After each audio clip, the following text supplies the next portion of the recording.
ప్రభుత్వం నుండి లీజుకి ఇచ్చినటువంటి ఇండస్ట్రియల్ ల్యాండ్స్ సెలెక్టివ్గా వ్యాపారవేత్తల కోసం బీఆర్ఎస్ గవర్నమెంట్లో సంతకాలు పెట్టి మరి ఆనాడే ప్రైవేట్ వ్యక్తులకు దారాదత్తం చేసి ఆ సంతకాలు పెట్టింది ఎవరు, పెట్టించడం వెనుకుంది ఎవరు, అది time has to decide.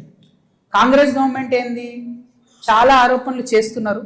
Revanth Reddy గారు అయితే చాలా ఏమంటారు, రేపు పొద్దుగాలనే నేను వీళ్ళందరినీ జైలు వేస్తా అన్నట్టు ఏదో బీఆర్ఎస్ అంతా అవినీతిమయమని చిత్రీకరించి వచ్చారు.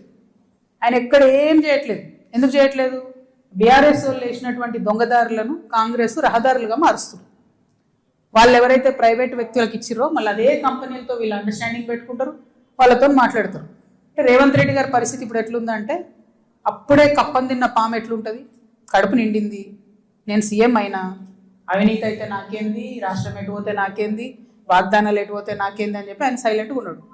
ఆయనకి ఈ బీఆర్ఎస్ పార్టీలో జరిగినటువంటి వ్యాపార లావాదేవీలకి అవుట్ రైట్గా సంబంధం ఉంది కాబట్టి వాళ్ళు సైలెంట్గా ఉన్నారు.